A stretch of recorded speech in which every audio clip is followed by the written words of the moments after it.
कि जिसको परमात्मा बचाना चाहता है जाको राखे साइया।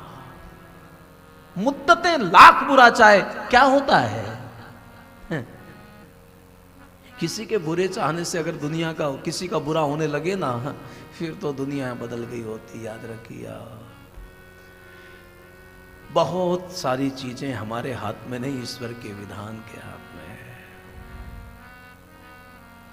वास्तविक सरल लोगों को व्यक्ति सफल नहीं होने देना चाहते हैं, लेकिन फिर भी जो भोला होता है उसका भोलेनाथ होता है। मेरा महादेव है ना, उसकी कैसी रक्षा करता है, कहां से रक्षा करता है। एक छोटा सा बालक भगवान महादेव को जल चढ़ाता है। उसके माँ बाप को लगा कि हमारे कोई काम का नहीं है, और बच्चे सब हमारी बात, ये पता नहीं कहां से भगत जैसा पैदा हो गया। एक राजा को संतान नहीं थे, उसने तांत्रिकों से पूछा मुझे बेटा चाहिए। तो उसने कहा कि देवता को बलि चढ़ानी पड़ेगी, कुछ लोगों की पूजा भी ऐसी होती है। कोई अपना बच्चा बेचेगा? उसके परिवार के मन में लोभ आया और उन्होंने अपने बच्चे को बेच दिया। जिस दिन बलि का दिन था, बच्चे की पूजा की जा रही थी। बच्चा इतना छोटा भी नहीं था कि कुछ नहीं समझता, और इतना बड़ा भी नहीं था कि बहुत कुछ समझता है। लेकिन उसको एक बात समझ में आ गई कि मेरी बलि चढ़ाई जाएगी। वहां राजा भी आ गया है, तैयारी भी हो गई है। बच्चे को पूछा गया, तेरी आखिरी कोई इच्छा है? बच्चे ने केवल इतना कहा कि मैं परमात्मा की प्रार्थना करना चाहता हूं, मुझे थोड़ी देर का समय चाहिए। मैं महादेव को बहुत मानता हूं। अब मंदिर तो, शिवालय तो कहां जाऊं? वहीं बालू की डेयरी बनाई। एक डेयरी नहीं बनाई, कई डेयरी बनाई। और बच्चा हाथ जोड़ता है। हाथ जोड़ने के बाद में आंख में आंसू आते हैं, आंसुओं को पहुंचता है और एक डेयरी को मिटा देता है, दूसरी को भी मिटा देता है। ऐसा कई बार हुआ है। राजा सब गौर से देख रहा है। राजा ने उस बच्चे को पूछा कि बेटा ये तू करता क्या है? बार बार तू डेयरी बनाता है और फिर इसको रोते रोते मिटा देता है।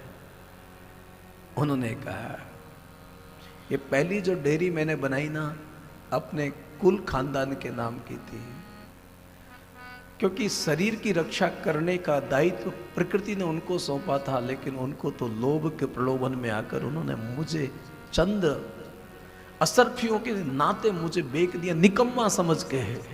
मैंने वो डेयरी हटा दी कि मुझे उनसे कोई शिकायत भी नहीं है और उम्मीद भी नहीं है।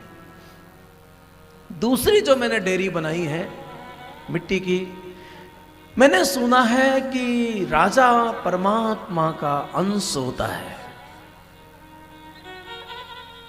अगर परिवार वाले सहायता ना कर पाए तो राजद्वारे जाना चाहिए। लेकिन यहां सुनने को मिला है कि राजा को बेटा चाहिए, इसलिए वो हमारी बलि चढ़ाना चाहता है। इसलिए मैंने रोते रोते उस डेयरी को भी हटा दिया। अब जिसमें मेरी स्वाभाविक श्रद्धा है, मेरा महादेव के नाम की ये डेयरी है, मैं महादेव को कह रहा हूं कि महादेव, मुझे भले ही समझ में नहीं आ रहा है, लेकिन इसमें भी तेरी कोई कृपा है।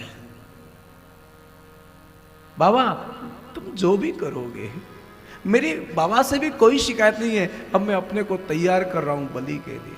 बच्चा थोड़ा भावुक हुआ।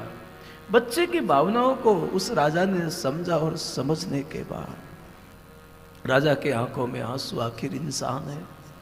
और उसने सोचा, इन तांत्रिकों की भाषाओं पर कौन भरोसा करे, इस बच्चे की बलि चढ़ जाए, फिर भी क्या गारंटी है कि बच्चा होगा। ये लोग कब किसके हुए हैं, तांत्रिकों की दुनिया कितनी झूठी होती है, कौन नहीं जानता है। इस बच्चे को तो मैंने खरीद ही लिया है। मुझे तो भजन में जाना था, राज्य को उत्तराधिकारी मिलना था, इससे अच्छा और कौन हो सकता है। उस डेयरी को वो मिटाने लगा। उससे पहले कहा, बेटा इस डेयरी को मिटाना मत, इसी की पूजा करना। मैं तेरी बलि नहीं चढ़ाता हूं, मैं तुझे ही गोद ले लेता हूं। हरि के भरोसे हाँ को गाड़ी, प्रभु के भरोसे हाँ को गाड़ी।